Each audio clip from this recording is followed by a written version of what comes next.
একটু আমাদেরকে বলবেন কি, আপনি কি আসলে দেখছেন কিনা জামাতে গিয়ে বিএনপি পিছিয়ে, অথবা আমি এর সঙ্গে একটু যোগও করে দিতে চাই, ভেতরের যদিও লেখার কিছুটা কিছু কিছু প্রসঙ্গ ছিল, যে আওয়ামী লীগ আসলে তাহলে কার সঙ্গে থাকছে?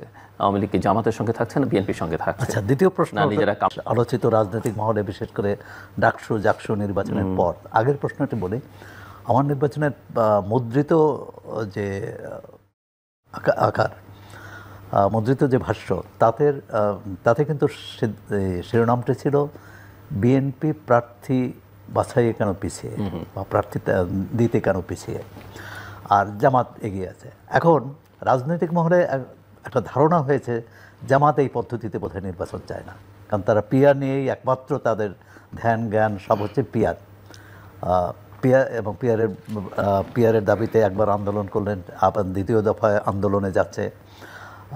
কিন্তু জামাত, আমার বক্তব্য এবং বাস্তবে যেটা দেখছি, যে ভিতরে ভিতরে তার প্রস্তুতিটাই প্রায় 292 বোধহয় আসনে তারা মনোনয়ন, তারা 300 আসনে মোটামুটি সম্ভাব্য প্রার্থীর নাম ঘোষণা করেছে, কারণ যদি এককভাবে নির্বাচন করতে হয়।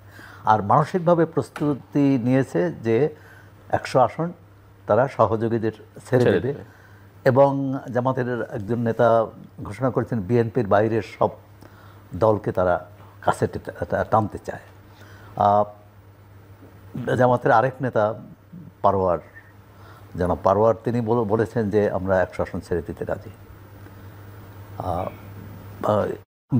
মানে আমাদের সহযোগীদের। সেক্ষেত্রে জামাতের এই প্রস্তুতিটা, অর্থাৎ তাদের প্রথম বিকল্প, দ্বিতীয় বিকল্প, তৃতীয় বিকল্প পর্যন্ত পড়েছে।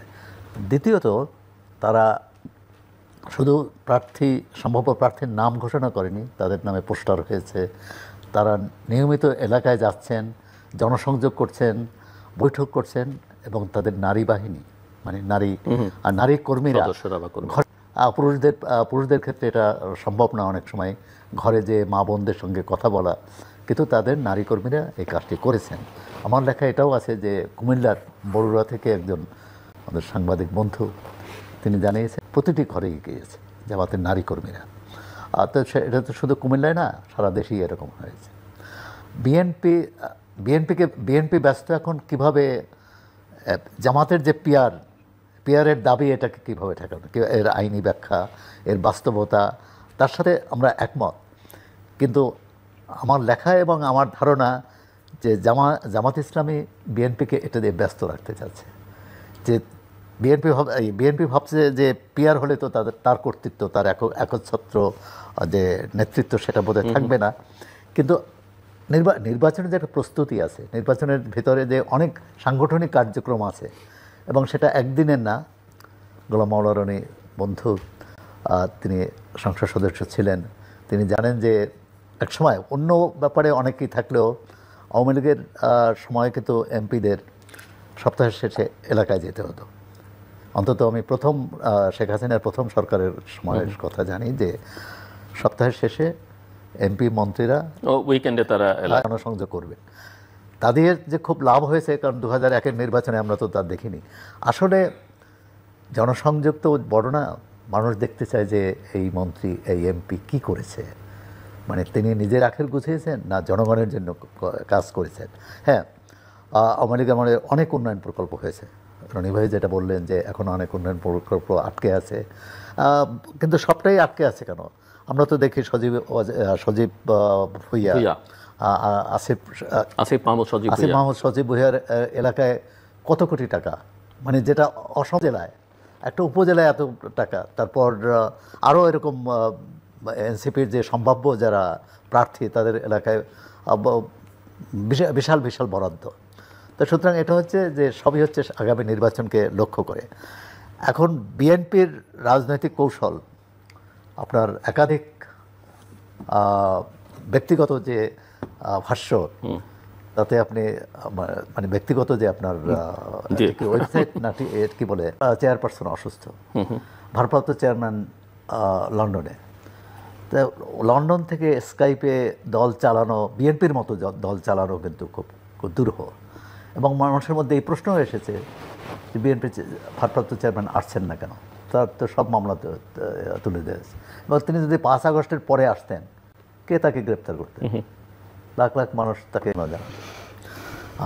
মানে এখন যারা রাজনৈতিকভাবে বিরোধিতা করছেন তারাও তার সঙ্গে থাকবেন। সো এটা তো বোঝা গেল জামাত বিএনপি সম্পর্কে আপনার অবস্থান। আওয়ামী লীগ এই জায়গায় এই যে বা এখন যে বিরোধটা, প্রকাশ্য বিরোধ জামাত আর বিএনপির মধ্যে, সেখানে আওয়ামী লীগ আসলে আমরা যদি ডাকসু জ্যাকসু ইলেকশন দেখি সেখানেও কথা উঠেছে যে ছাত্রলীগ আসলে কাকে ভোট দিয়েছে। জাতীয় নির্বাচনকে সামনে রেখেও যেহেতু সরকারের দিক থেকে প্রধান উপদেষ্টা, আইন উপদেষ্টা তারা বেশ জোর গলায় বলছেন যে আওয়ামী লীগ আর ফেরত আসবেন, আওয়ামী লীগকে ফেরত আমরা বলি না তারা তো যে নির্বাচন করতে পারবেন আমরা বলি না যে আওয়ামী লীগকে বিতাড়িত করা হয়েছে, মানে আওয়ামী শাসন, আওয়ামী ব্যবস্থাকে আওয়ামী লীগ দেশ থেকে পালিয়ে গেছে, কিন্তু আওয়ামী ব্যবস্থা যেটা তারা যে পথ ও মত রেখে গেছে সেটাই অনুসরণ করছে বিএনপি জামাত বা অন্যান্য দলও। কারণ আওয়ামী লীগ কী করতো, নিজেদের ব্যর্থতা ঢাকার জন্য হয় দায় দিত বিএনপি করেছে বা জামাত করেছে। জাকসুতে ছাত্রদল খারাপ করেছে এবং তাদের নিজেদের কারণেই তারা প্রথমে নির্বাচন করতে চায়নি।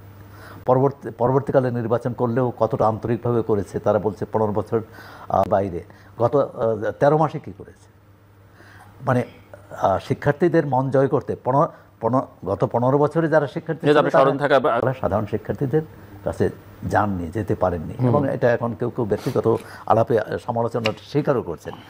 এখন